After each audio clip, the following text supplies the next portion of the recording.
خلیفہ کے ہم ہیں خلیفہ ہمارا، وہ دل ہے ہمارا آقا ہمارا، ہمارا ہمارا خلیفہ ہمارا، وہ دل ہے ہمارا آقا ہمارا، وہ دل ہے ہمارا آقا ہمارا۔ Assalamu alaikum and welcome to This Week with Huzur. We are honored to present highlights from this week's engagements of Hadrat Khalifatul Masih Aidul Ta'ala bin Nasr al-Aziz, including mulaqats with Khuddam delegations from the USA and Germany. In addition, beloved Huzur Aidul Ta'ala bin Nasr al-Aziz also graciously granted an audience to Ernest Imamovic, the mayor of the city of Gorazde in Bosnia. We begin with Saturday's mulaqat, where Hadrat Khalifatul Masih Aidul Ta'ala bin Nasr al-Aziz graciously met with members of Majlis Khuddam al-Ahmadiyya from the USA. Last Saturday, Khuddam from Midwest region of the United States had the blessing of having a mulaqat with Hazrat Khalifatul Masih V, Ayyadallahu Ta'ala bin Nasr al-Aziz. The Khuddam had travelled especially to pray behind Hazrat Amir al-Mu'mineen and were also blessed to have the mulaqat which took place in Islamabad. The Khuddam all had the opportunity to introduce themselves. میں ابھی bachelors in data analytics پڑھ رہا ہوں. اچھا. اور میں بھی ایک وفد میں ہوں. اچھا ماشاء اللہ. اور قرآن شریف بھی پڑھا کرو باقاعدہ. وقفے نو جو ہے نا، وقفین نو کو 5 نمازیں اور قرآن کریم کی تلاوت اور اس کی ٹرانسلیشن، یہ بیسک چیز ہے جو سیکھنے کی ضرورت ہے. تب وقفے نو ہوگا، نا otherwise you can not fulfil your pledge. پیارے حضور، میں 19 سال کا ہوں اور میں وقفے نو میں بھی ہوں، اور ابھی میں یونیورسٹی میں کمپیوٹر سائنس پڑھ رہا ہوں. وقفے نو والی باتیں ہونی چاہیے تمہارے میں. ضرور. داڑھی رکھنا ہے. وقفے نو title is not enough. During the mulaqat, the Khuddam also had the opportunity to ask questions on a range of issues affecting the youth. ہم اپنے سے بڑی عمر کے خدام کو مسجد آنے اور جماعتی پروگراموں میں شامل ہونے کے لیے کس طرح توجہ دلا سکتے ہیں؟ ان کو کہو میں آپ سے چھوٹی عمر کا، اس کے باوجود میں قائد بن گیا. اب میں خود تو نہیں بنا، مجھے بنا دیا گیا. اب میں نمازیں پڑھنے آتا ہوں، تو آپ سے بھی درخواست ہے کہ آپ نمازیں پڑھنے آیا کریں. تو توجہ دلانا ہمارا کام ہے. میں بھی اپنے محلے میں زعیم رہا ہوں، اور میرے سے بڑی عمر کے میرے خدام تھے، بلکہ بعض میرے ماموں وغیرہ بھی تھے ہیں. تو ان کو میں کہا کرتا تھا مسجد میں آؤ، نظام ہے. آپ کو پابندی کرنی پڑے گی میری بات کی. ہوں گے ماموں گھر میں، پر جماعت کا جماعتی نظام ہے. ٹھیک ہے. تو ان کو پیار سے سمجھاؤ، ادب سے سمجھاؤ ہیں کہ ہمارے یہ پروگرام ہوتے ہیں، اور ہمیں کوشش کرنی چاہیے کہ جو جماعت کے جو پروگرام ہوں ان کو پر عمل کریں. اور خاص طور پہ اللہ تعالیٰ کا جو حکم ہے نمازیں پڑھنے کا، 5 نمازیں یا مسجد میں جتنی نمازیں ہوتی ہیں، ہمیں کوشش کرنی آئیں تاکہ آپ کے بچے بھی پھر آپ کے کاپی کریں گے، فٹ سٹیپ پہ چلیں گے، اور پھر وہ مسجد میں آئیں گے ہیں. جی. تو اس لیے بچوں کی تربیت کے لیے بھی ضروری ہے کہ آپ آئیں ہیں. اور میری تربیت، میں زعیم تو بن گیا ہوں، لیکن میری تربیت کرنا بھی آپ لوگوں کا فرض ہے. اس لیے آپ لوگ اپنے نمونے دکھائیں تاکہ میں اور بہتر احمدی مسلمان بنوں. ٹھیک ہے. حضور کو نوجوانی میں مختلف صحابہ کرام حضرت مسیح موعود علیہ الصلوۃ والسلام کی صحبت میسر آئی ہوگی. پیارے حضور اسرار شفقت صحابہ کے ساتھ کوئی یادگار واقعہ بیان فرمائے. بچپن میں یا 15-16 سال کی عمر میں صحابہ سے کوئی لمبی چوڑی سٹنگ تو نہیں ہوئی. مولانا غلام رسول راجی کی صاحب سے بات کیا ہوں میں. وہ بیٹھتے تھے، بڑے دعا گو تھے. ان کو کہو دعا کے لیے تو دعا کر کے ہاتھ اٹھا لیا کرتے تھے. حافظ شاہ جان پوری صاحب تھے، بڑے علمی آدمی تھے، جو انجمن کے کوارٹروں میں رہتے تھے. ان کے پاس میں جاتا ہوں، ان کو علم بھی بڑا تھا، اور بوڑھے ہو کر بھی ان کی یادداشت بڑی اچھی تھی. کمرے میں شیلف لگے ہوئے تھے، کتابیں پڑھی تھیں. ان کو پتہ تھا کہ فلاں شیلف میں فلاں کتاب ہے، اس کو نکالو. ان سے علمی گفتگو جن کے ساتھ میں جاتا تھا وہ ان سے علمی گفتگو کرتے تھے، تو یہ چیزیں یاد ہیں۔ حضرت مسلم موعود کا بھی صرف جانا اور بیٹھنا اور سننا باتیں چھوٹی موٹی یاد ہے، ان کا خطبہ دینا، ان کی تقریریں کرنا بھی یاد ہے، لیکن مجھے تقریریں یاد نہیں۔ ٹھیک، میرے دادا صاحب جی تھے، حضرت مسلم موعود کے چھوٹے بیٹے تھے سب سے، وہ بھی کوشش یہ کرتے تھے کہ تربیت ہمیں کی جائے۔ مجھے یا میرے بھائی کو کہتے تھے اخبار پڑھ کے سناؤ، خبریں، خود لیٹ جاتے تھے۔ مجھے کہتے تھے قرآن شریف پڑھو، اور خود سنتے تھے قرآن شریف۔ ٹھیک ہے، اور آرام سے ٹیک لگا کے آنکھیں بند کر لیتا تھا۔ میں سمجھتا تھا میں پڑھتا جاؤں گا تو ان کو پتہ نہیں لگے گا، لیکن میں پڑھتے ہوئے جہاں غلطی کرتا تھا تو فوراً ٹوک دیتے، نہیں یہ آیت اس طرح نہیں، یہ لفظ اس طرح پڑھنا ہے تم نے۔ ٹھیک، سن رہے ہوتے تھے تو داغ نہیں لگتا تھا ہمارا۔ ٹھیک ہے، تو ویسے بزرگوں سے واسطہ پڑا ہے۔ پھر مولوی محمد حسین صاحب ہیں، ان کو میں نے دیکھا ہوا ہے، ان کو جوانی میں کیا کافی بڑی عمر تک زندہ رہے ہیں۔ حضرت مرزا بشیر احمد صاحب بیمار تھے، میرے خیال میں 11-12 سال کا تھا ان کی وفات ہوئی ہے، تو ان کو میں ملنے گیا ایک دفعہ، بڑی عاجزی تھی، بیمار تھے، اور بچوں سے کو کیا کہنا، لیکن کہتے تھے میرے لیے دعا کرو، اللہ تعالیٰ مجھے صحت دے یا میرے لیے آسان کرے زندگی۔ تو اس طرح وہ بزرگ بچوں کو بھی کہہ دیا کرتے تھے دعا کے لیے۔ تو اس طرح کی باتیں تھیں۔ ٹھیک ہے، ٹھیک ہے، جزاک اللہ حضور۔ اجتماع اور ٹھیلوں کے موقع پر بعض اوقات لڑائی اور غلط رویہ دیکھنے میں آتا ہے، ہم اس کو کیسے کم کر سکتے ہیں؟ دیکھو اس کو کئی دفعہ بتا چکا ہوں، کھیل تو ہوتی ہے، اسپورٹس مین اسپرٹ ہونی چاہیے نا۔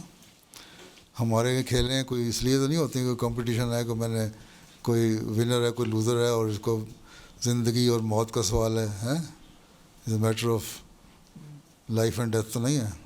ٹھیک ہے، تو اس لیے کھیل کو کھیل کی طرح لینا چاہیے اور تربیت کرنی چاہیے۔ یہ تمہاری عاملہ کے ممبر، صدر خدام الاحمدیہ، سیکٹری تربیت، وہاں ماں باپ، سب کا کام ہے کہ بچوں کی تربیت ایسی ہو کہ ان کو پتہ ہو کہ ہم نے اچھی طرح ہر دفعہ بیہیو کرنا ہے۔ ٹھیک ہے، کھیلوں کے میدان میں بھی۔ تو اس لیے بعض دفعہ یہ ہوتا ہے لڑائیاں ہوتی ہیں تو ان ٹیموں کو یا ان لڑکوں کو ہم بین کر دیتے ہیں کھیلنے سے اگلے 1 سال کے لیے، 2 سال کے لیے۔ تو یہ تو خیر سزا ہے نا، لیکن اس سے پہلے اگر تربیت اچھی ہو تو یہ واقعہ ہی نہ ہو، کوئی اس طرح بیہیو نہ کرے۔ ٹھیک ہے، جزاک اللہ۔ My question is, how can we protect ourselves and protect our kids so that the pursuit of education and jobs doesn't lead to materialism and divert us from the remembrance of Allah? You should follow Islamic teachings. You should offer 5 daily prayers. I hope that your parents would have told you all these things. These are the good things, these are the bad things. So the same way, you can also train your children, do the proper tarbiyat, set your own examples before them, offer 5 daily prayers, pray for yourself and for your children as well, right? That Allah Ta'ala make you pious and keep you on the straight path, and for your children as well. Pray for them, pray for yourself, set your example before your children, and apart from that, you have to have some interaction with them.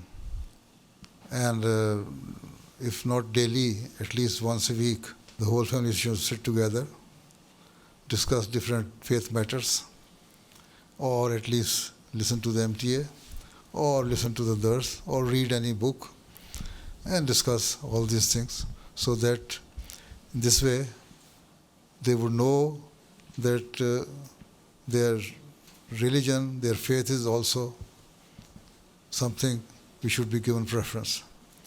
So if they understand that my parents are prioritizing the religion or faith over everything, then they will follow your footsteps.